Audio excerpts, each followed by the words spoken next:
Well, I'll like to make a couple of points. First of all, it is CMTC's board's position to take a neutral approach as a neutral position whether cities and counties require CMTC certification or not. We leave it up to local jurisdictions to make the decision whether they want to require their own permit in addition to CMTC whether they want to offer their own permitting process and allow people to work. I'm just referring to a license, business license, location, establishment license, not a massage therapy license. Yeah, I understand. So in regard to that, since since CMTC does not really regulate businesses, we provide them support and we provide them examples of best practices of various cities.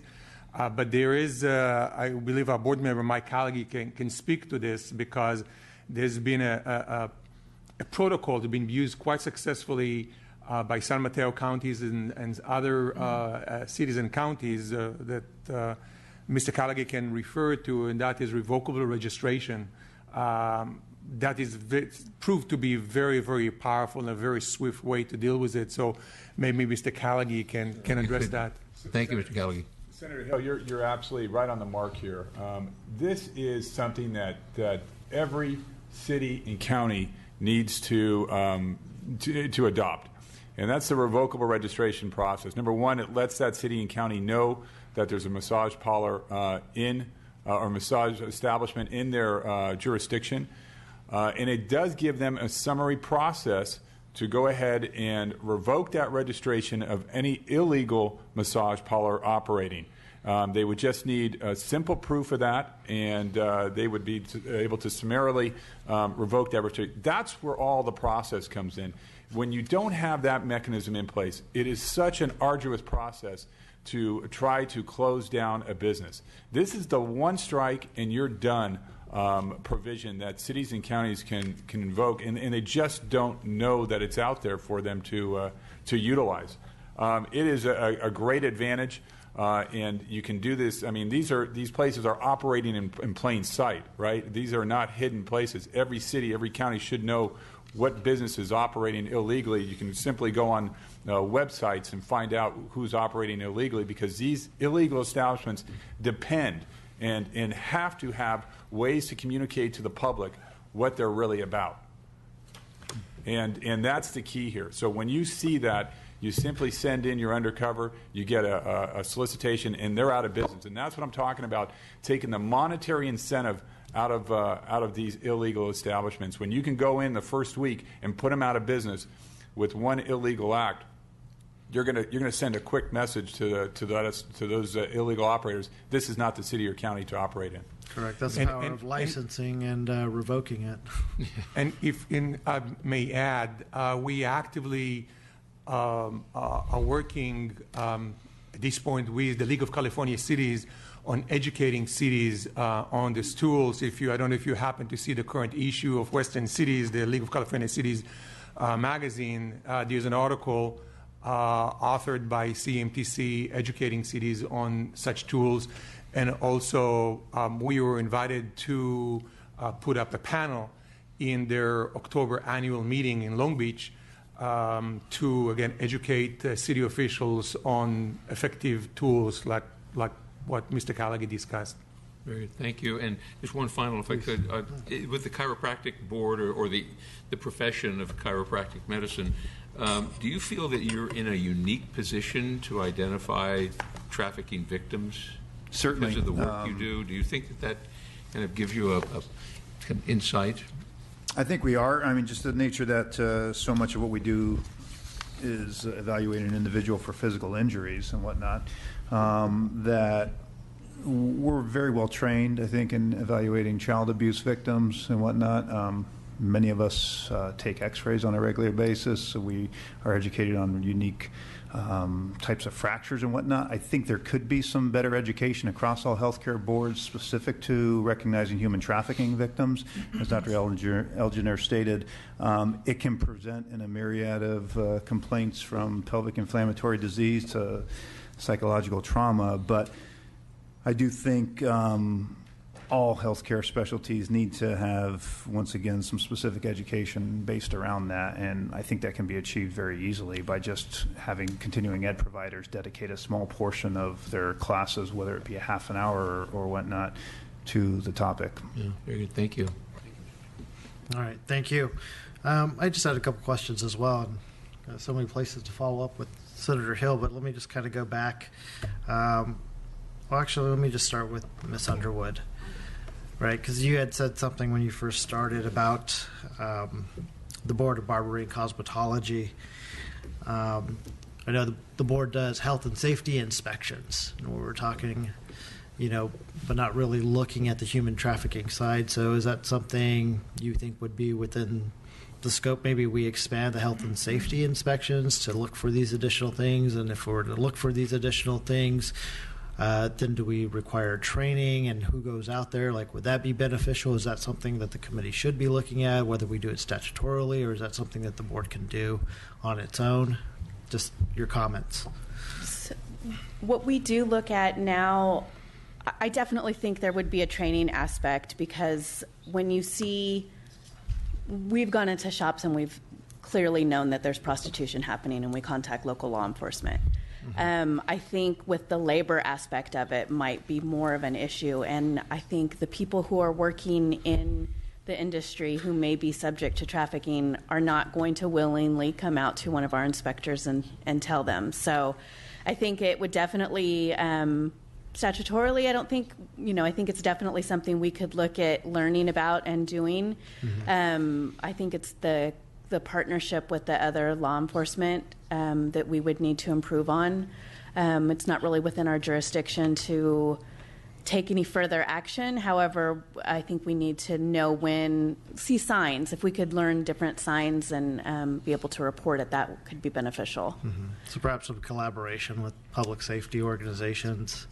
Absolutely. And earlier from the massage, I learned so much today myself. So I definitely think we need to take a harder look at our schools as well, because I do think that that's an area that we're noticing right now.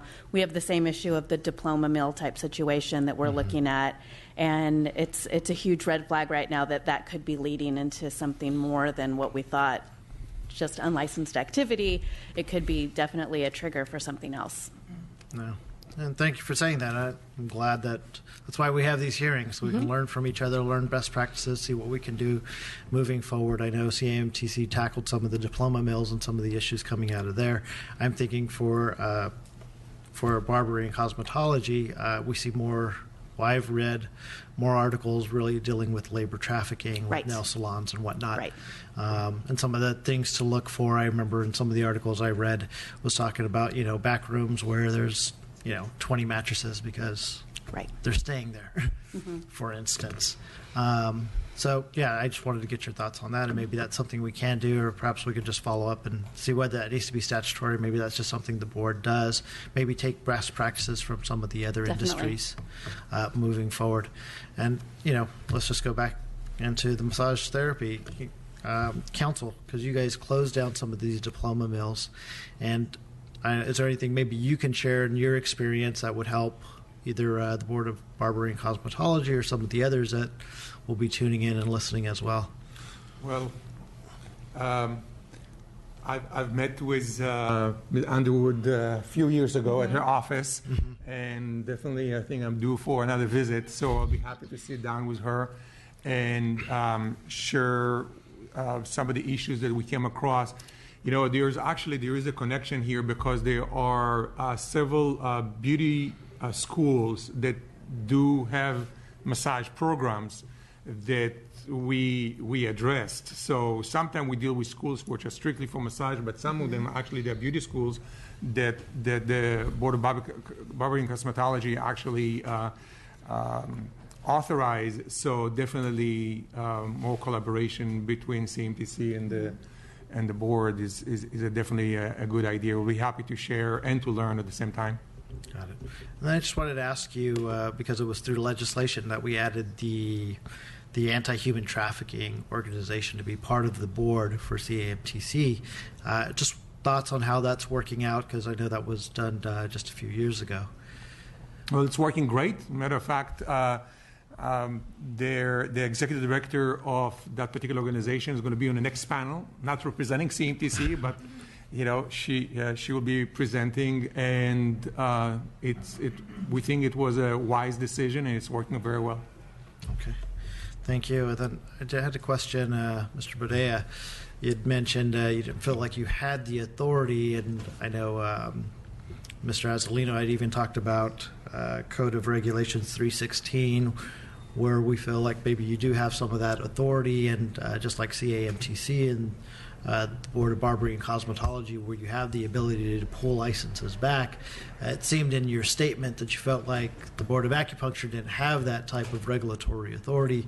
I feel like that does exist, so maybe kind of maybe if you could follow up on your statement where you feel like you don't have that regulatory authority, or maybe that's something we can clarify.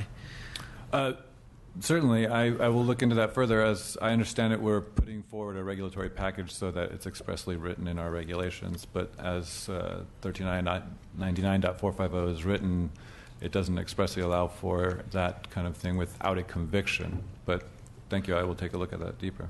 Yeah, no, definitely. I think what we want to do is prevent things. If you feel like the authority is not there, maybe that's something that the committee can revisit or expressly clarify. If not in Code and Regulations under 316 or Business and Professions Code 4995, maybe that's something we can revisit and make sure that you do feel that you have that authority. Obviously, none of us here want trafficking, whether it's labor or prostitution or any type of illegal activities to infiltrate some of our legitimate businesses, whether it's acupuncture, massage therapy, or any of the others, to make sure that that the board feels that they have that authority as well, since you are doing this day in and day out and looking at this. And as we know, it sometimes takes one bad apple to kind of taint an entire industry, and we'd prefer to kind of stop that at the front end. So perhaps if we could follow up and ensure that you have that authority, or we can help clarify that. I know Senator Hill would be most amenable to that as well. Well, that's certainly a concern, and I think the clear understanding is with a regulatory board that you've got the judicial system here where you can adjudicate whatever crime, but then you also have a licensure and the ability to remove that license, to take it away based on whatever regulations are violated within your the purview of the department or the bureau, the board that you're under. So I think it's fairly clear, but we'll make sure that it is that there's an awareness, one, and that it's clear in the statute. So thank you. All right. Well, thank you, guys. Unless there's anything else someone would like to share. All right. Thank you for coming. Let's go ahead and move to our next panel, State and Local Perspectives. The Honorable Nancy O'Malley, District Attorney for Alameda County. And then I believe we have a PowerPoint from San Francisco Department of the Status of Women, Manouch Candle. And then Stephanie Powell, the Executive Director of Journey Out.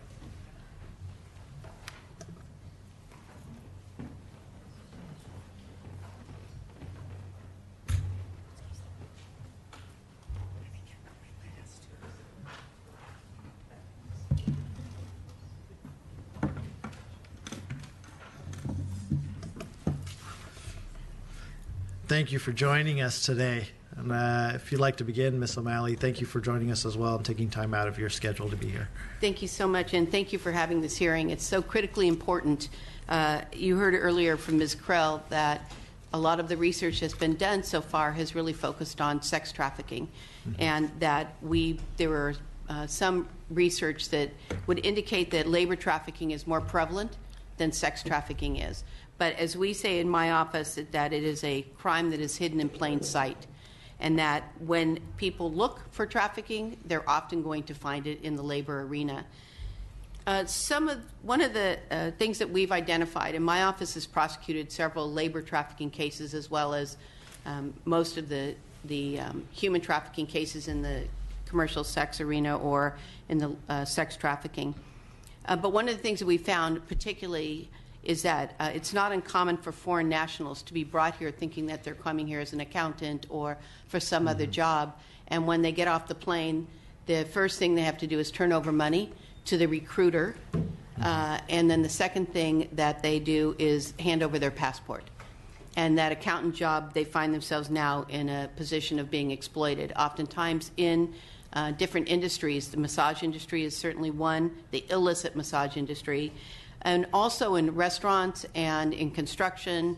And in my office, we've seen a myriad of places where people are being placed who are here under the hold of the recruiter who turns them over to the trafficker exploiter.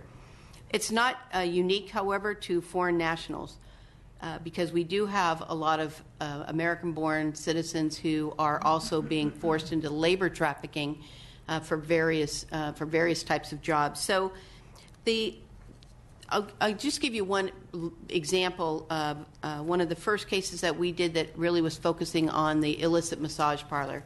It was a ring led by 5 families, all headed by women, Asian women. And by the time we finished our investigation, working with local law enforcement, working with, in my office now we have forensic accountants, because part of this enterprise, as Senator Hill indicated earlier, was that this is the fastest growing criminal enterprise that's the most profitable that we can see now, and perhaps even exceeding narcotic trafficking. So our forensic accountants are always trying to figure out, we work very closely with a lot of government agencies. One of them is the EDD, to tell us who's getting paid. Are people on a payroll? Are there payroll taxes? We work with, of course, the Labor Commission, and on the scale of whether this is wage theft all the way to human trafficking, that is a strong partnership that we must have. The California Department of Insurance, because oftentimes workers are being placed in dangerous jobs with either no workers' comp or with underpaid or identified as a low-risk worker when in fact they're high risk. We work with the Board of Equalization to look and see whether or not these businesses are actually paying taxes on the millions of dollars they're taking in. And we've forged a very good relationship with our unions, who do conduct compliance checks in different businesses, and that often will be the eyes and the ears of what's going on that's illicit or human trafficking. In the cases that we have, the one particular case that I referenced, there were 5 different families that were operating. We closed down 18 different facilities. There were 50 women who were being moved around on a daily basis, all from China.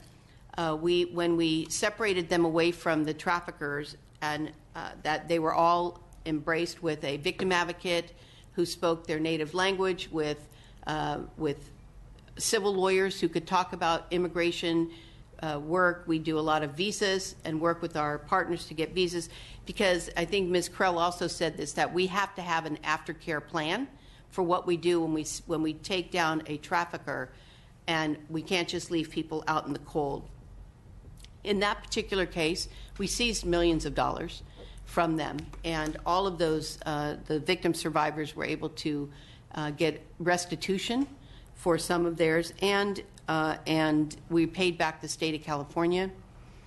And so we use those resources that we seized to make sure that victims are made whole and are cared for until we can find stable living, or for most of them, they just want to go home, because they came here thinking one thing and their experience was so disastrous.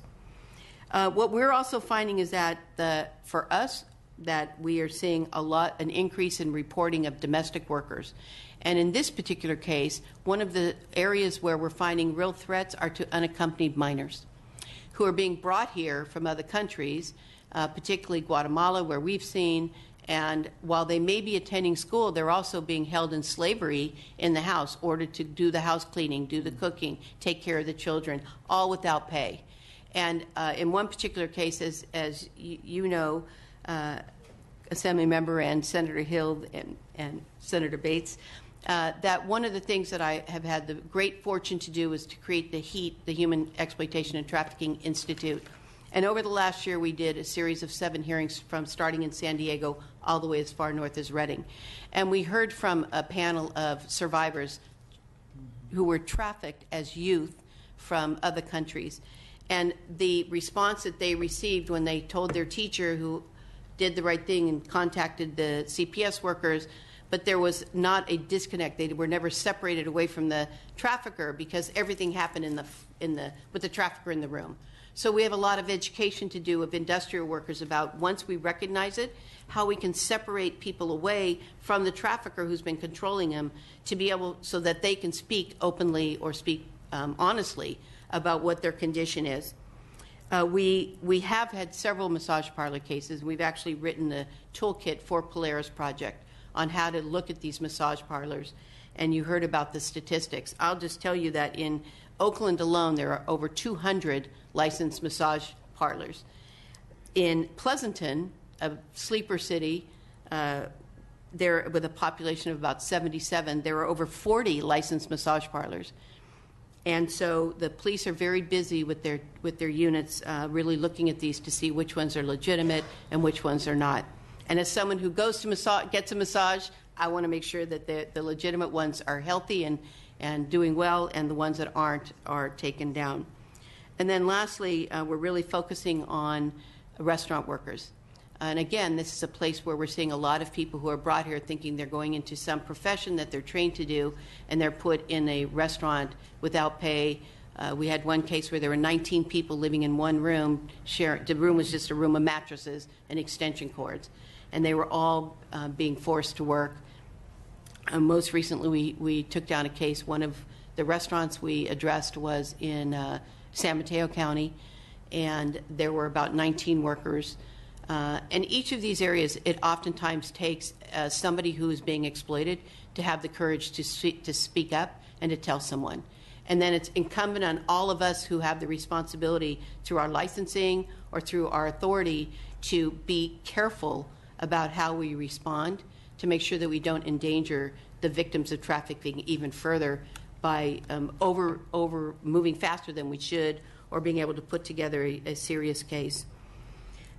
On the issue of SB 1193, we now have changed, for us, the name is now MAP 1193.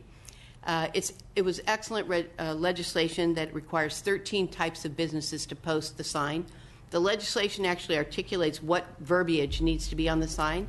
It might be too much because it's a lot of words on a page, and unless you have a 4x4 poster, so that's something worth looking at.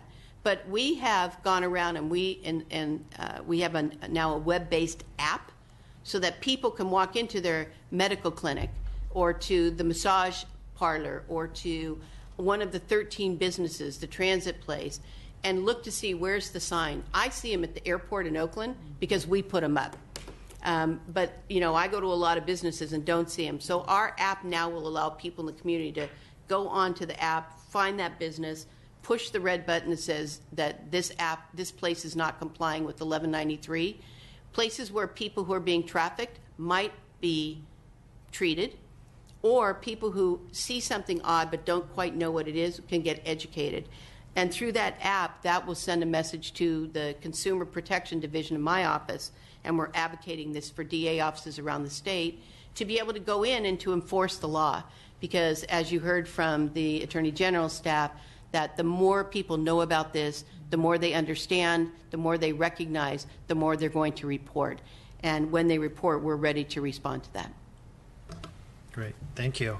Thank you for doing that. Let's go ahead and move to our next panelist, and then I know we'll have questions afterwards. So, Ms. Candle, please. Oh, that's me. Yeah. Let me just go ahead and open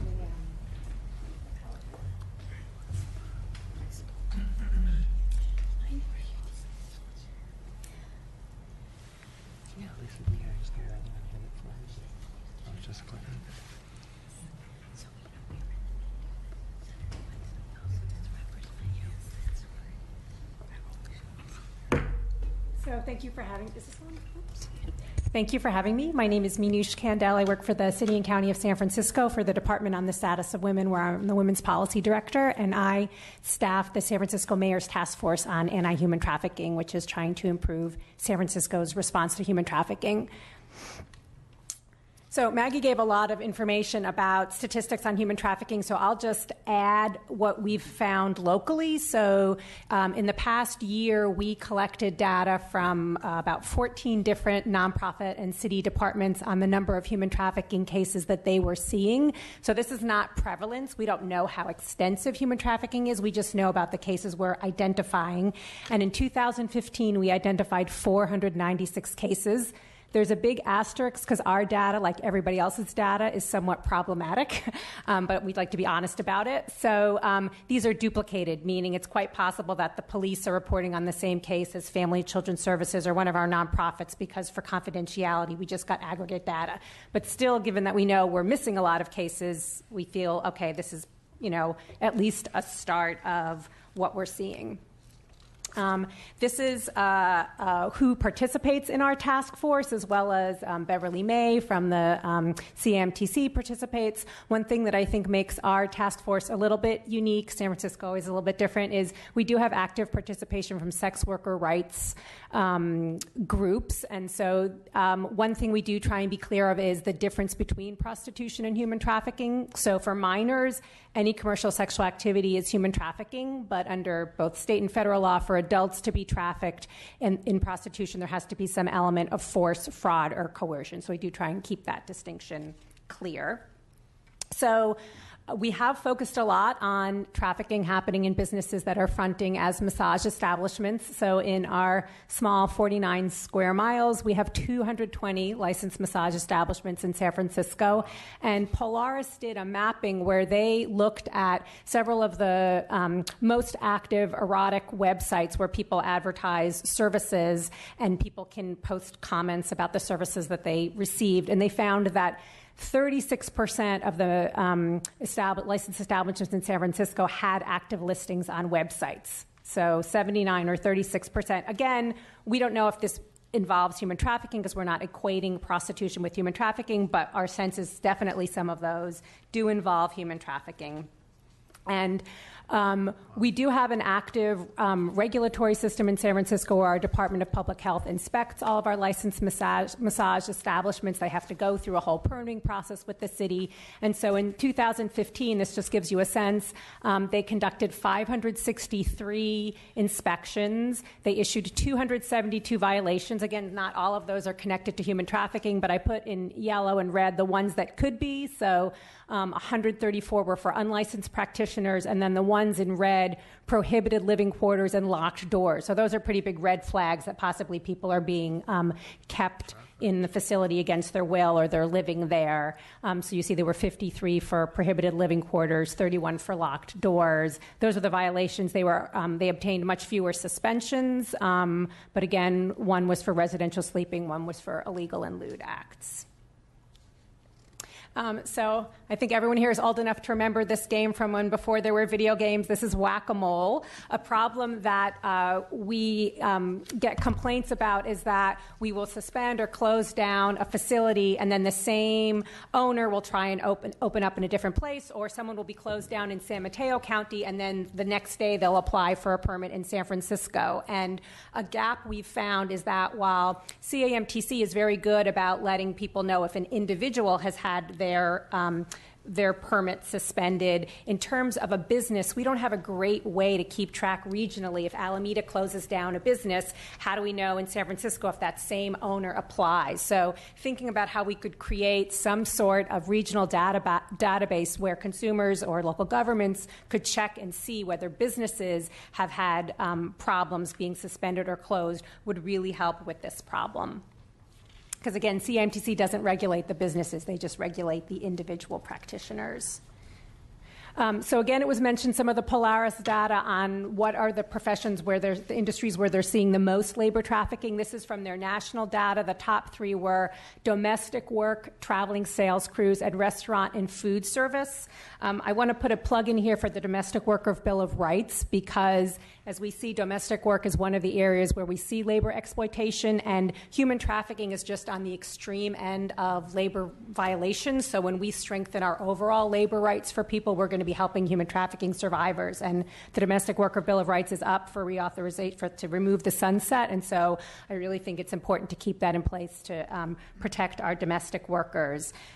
Restaurant and food service is a regulated business, and so it's really important to think about how we can do a better job at reaching people who might be trafficked there. D.O. O'Malley talked about some of the cases that they're dealing with. This image comes from a public ad campaign that we were part of a regional effort in January to advertise some of the industries where we see trafficking happening.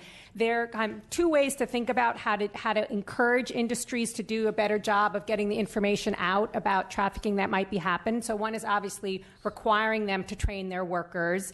And one initiative that we were involved in is we created an online training that Stanford University is going to host for free on their online education platform that specifically is targeting restaurant workers and hotel workers, and that should be up later this year. So it's free, it's very accessible. So thinking about, can we require businesses to have their employees take that training would be something to think about. The other option is to think about the purchasing power of local and state government. So initiative we were part of earlier this year was something called the No Traffic Ahead Resolution, and it had local governments pledge that they were not going to spend their money at hotels or restaurants unless those businesses had taken some affirmative steps to address human trafficking. Had they trained their workers? Were they auditing their supply chains for risk of human trafficking? Did they have a policy? And the state could do the same thing, right? The state could say, we're not going to host events at facilities unless they've taken certain steps. As we approach election season, if you have a campaign, you can think about, I'm not going to host an event at a hotel or restaurant or a venue unless they've taken some steps to address human trafficking. These are just two of the others that were part of our ad campaign, but again, it highlights exploitation that might be happening in nail salons or in janitorial services. One program we're exploring in San Francisco that's specifically looking at nail salons is that we currently have a voluntary program with our Department of Environment called the Healthy Nails Program, where salons voluntarily agree to be part of the program, which requires every employee to get trained on how to not use toxic products, to have proper ventilation, and if they go through that training, they get a nice certificate from the city, and they get to be listed on a website. So we're thinking of expanding that to include information about people's labor rights. So again, this would be voluntary, but if you participate in this, you get your workers trained on their rights. What's the difference between an independent contractor and an employee, and so forth. You'd get to be part of this program. You'd get your certificate, and we're thinking of if this gets up and running, also then partnering with Google and Yelp so that there'd be some sort of icon. So as a consumer, if you're looking to, where should I get my nails done, there'd be some little icon that would show up that would let you know this is a place that has taken some affirmative steps to address labor violations or human trafficking. One resource I want to make sure people know about in terms of how businesses can look in human trafficking is in their supply chain, so making sure they're not buying products or services that are made with slave labor. And there's a wonderful company in San Francisco, Made in a Free World, that has created software that can help businesses analyze the risk of trafficking in their supply chain. So the business pays a small fee, and then they provide Made in a Free World with all of the different products and services they buy, and then Made in a Free World can help them figure out where there might be trafficking in the products or services that they're using.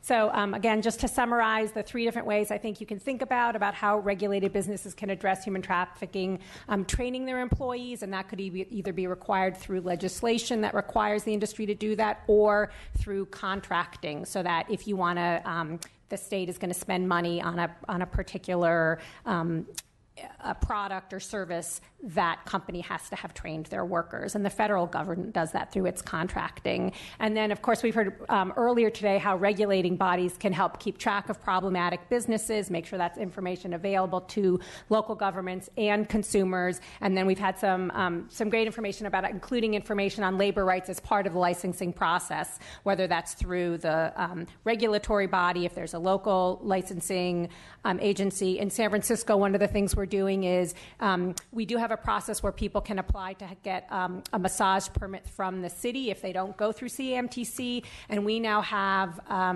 health outreach workers who are doing presentations at the orientation for those workers so they know what their labor rights are, who they can call if they need help if they're being trafficked.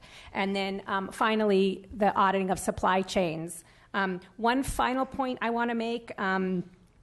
We've heard earlier about the extreme trauma and health needs that trafficking victims suffer, and D. O'Malley talked about the need to have aftercare, and it's budget season right now, so I want to make sure everybody knows that there is a $10 million budget item for human trafficking services in the public safety issue, and it is so important that that go through and be part of the final budget, because funding for human trafficking services is lagging way behind funding for domestic violence and other kinds of victim services because it is a newer issue and we're just starting to pay attention to it. And so it has not gotten the funding it deserves. There is no ongoing dedicated stream of state funding for human trafficking. So it's really important to include this particular $10 million item in the final budget.